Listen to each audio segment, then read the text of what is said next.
This video explores work on second language instruction.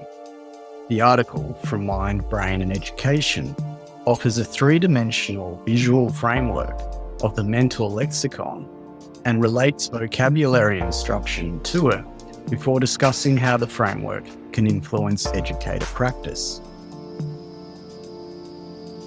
The first dimension is form and meaning representations.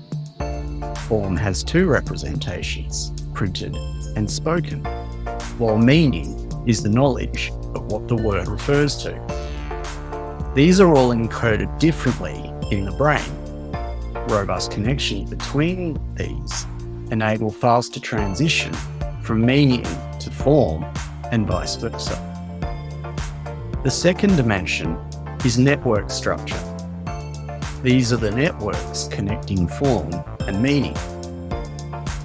The third dimension is strength of representation. The strength of representation is said to depend on word frequency and on the modality of representation. This image attempts to describe visually how the dimensions interact. When compiling a list of words for learners, there are some findings worth considering. Words are often grouped into thematic lexical sets, but there are mixed findings about this approach. Semantically related words, like cat and dog, can be more difficult to learn together than words that are contextually associated in meaning, like frog and leaf. Many spelling mistakes are because of form similarity between corresponding words of each language, although this could make retrieval easier. By teaching the most commonly used words, the frequent retrieval and strength of representation can give learners a basic vocabulary to engage with and use the new language. Low-frequency jargon words could increase the subjective word frequency and increase the emotional investment of the learner. The authors recommend different instruction methods for the different dimensional focus of form, meaning, and network.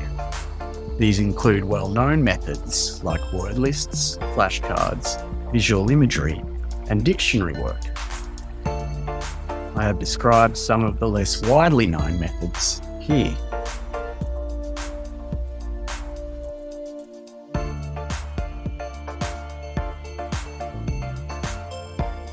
When consolidating learned words, there are a number of methods available too.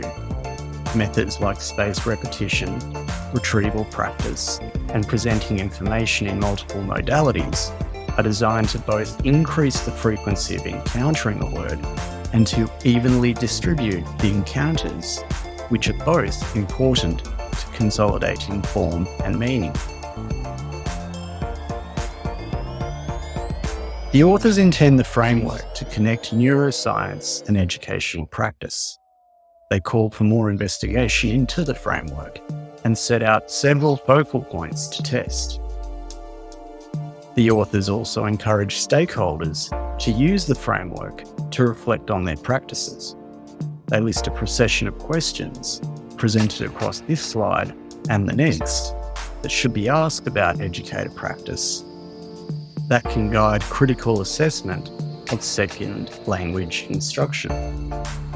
Finally, the authors encourage several stakeholders, being method developers, educational publishers, and teachers, to engage with the framework because of its link between science and improved learning. Much credit to all of the sources and authors from which I reported on their work. For further information, please feel free to leave a note in the comments. If you found this video helpful or informative, please hit the like button. If you want to see more videos on education and neuroscience, please subscribe. Thank you for watching.